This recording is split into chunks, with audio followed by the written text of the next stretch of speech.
Hello and welcome back to YA Conversations. So this week, we're about our second weekend just to doing shorter videos so that we can save our conversation for Friday nights at 7 p.m., where we spend about an hour and a half just going into detail of the conversation that we started with on Monday. So this week we thought we were just in the office talking about road rage. Is it a real thing? Do you think you have road rage? And what does the Bible have to say about it? So to start off, fun question. On a scale of 1 to 10, would you guys consider yourself to have road rage? 10 being, I am so angry with all the people on the road and I just want to drive recklessly. Or 1 being, wow, all these people are such angels. I love driving all the time on the road. No problems. Where do you think you are, George? I think I can range from a 5 to an 8. I'll say that. That's what I'll say. 8? Pretty good. Never hitting the 10. No, never hitting the 10, but like on the cusp, you know? Yeah. But yeah, the in between. Mm-hmm. I wouldn't even know where to put myself, to be honest, because I'm just usually quite oblivious. I'm just kind of in my own world. It's like, oh, you just cut me off. That's fun. Or, just in my own world. I'm a good driver. I pay attention. Like, I'm not really checked out. It honestly doesn't bother me. Although I must say I love driving in the country because there's nobody out there.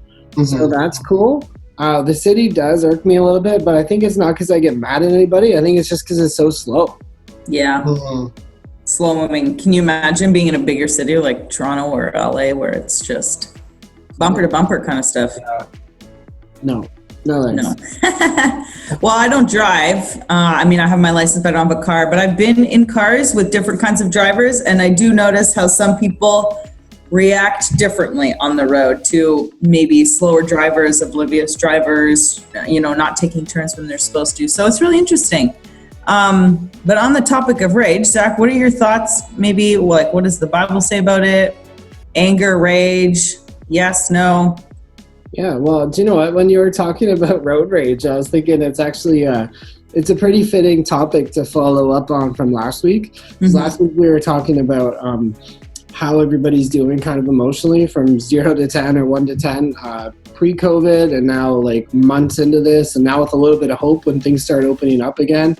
And so anger, it's one of those emotions. It's one of those things that's often associated with like a loss of control, or just immense frustration building up.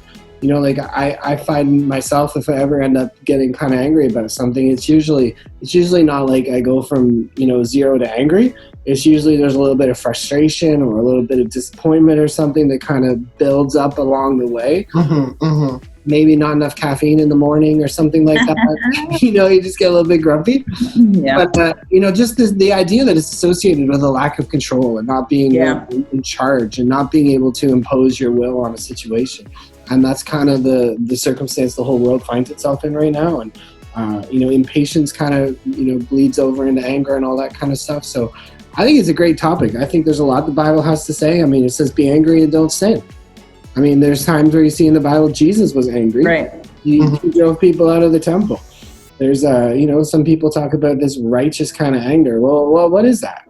What is rage? When you lose control of your emotions and you act in like an uncontrolled way. So, I don't know. I don't know what you think, but there's a lot of different ways to talk about this, and I feel like it is pretty relevant right now. Mm-hmm. It sounds like there's a difference between the definition of rage and anger. Almost like rage is, you had said something uncontrollable, you feel out of control. And then anger, be angry but don't sin. So it's okay to feel the emotion of anger or frustration, but it's what you do with that. The actions. Yeah, the actions. I think that would be a good conversation on Friday. We'll ask those questions. We'll talk about, are you angry? Are you frustrated? What gets you angry? What gets you frustrated? Yeah. And what about the fruit of the Spirit? Where does that fit into it? What about the fact that the flesh has been cut off of your life, and one of the works of the flesh is outbursts of wrath and anger? So, there's so many ways to talk about it. I think it's going to be a really good discussion. So, Friday, 7 o'clock. Mm-hmm. On Zoom. We'll see you there. Alrighty.